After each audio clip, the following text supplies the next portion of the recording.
Bashkia e Vlorës ka nisur këtë të njëjtë një ndërhyrje të rëndësishme në infrastrukturën e qytetit, duke filluar prishjen e objekteve të shpronësuara në një nga nyjet më strategjike të qarkullimit, pranë rreth rrotullimit që lidh rrugën transballkanike me zonën e plazhit të vjetër dhe aksin e ri drejt portit. Operacioni është ndërmarrë nga Inspektorati i Mbrojtjes së Territorit, i cili ka nisur shembjen e 3 objekteve që prej vitesh ndodheshin në këtë segment rrugor dhe që ishin shpronësuar që në vitin 2018 në kuadër të projektit për zgjerimin dhe përmirësimin e lidhjes rrugore të rrugës transballkanike me portin e Vlorës. Këto ndërtesa kishin mbetur të papërdorura dhe në gjendje të amortizuar për një periudhë të gjatë kohore, duke krijuar jo vetëm pengesa në zhvillimin e projektit infrastrukturor, por edhe një situatë jo të favorshme në një nga hyrjet më të rëndësishme të qytetit bregdetar. Ndërhyrja e nisur këtë të njëjtë konsiderohet një hap i rëndësishëm për vijimin e punimeve në një projekt që synon të lehtësojë ndjeshëm qarkullimin e automjeteve, të përmirësojë aksesin drejt portit dhe të rrisë sigurinë rrugore në një zonë me fluks të lartë trafiku,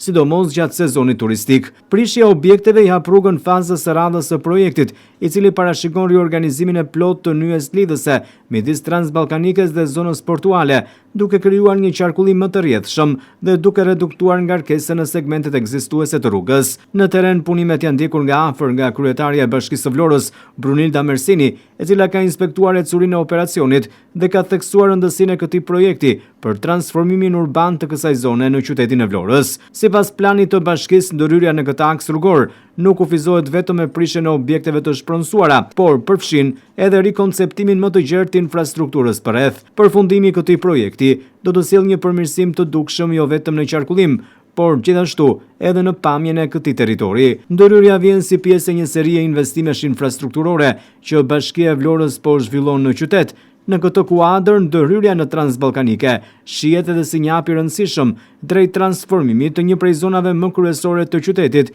që ka një ndikim të drejtpërdrejtë në lehtësimin e trafikut dhe përmirësimin e pamjes vizuale në këtë zonë mjaft të frekuentuar.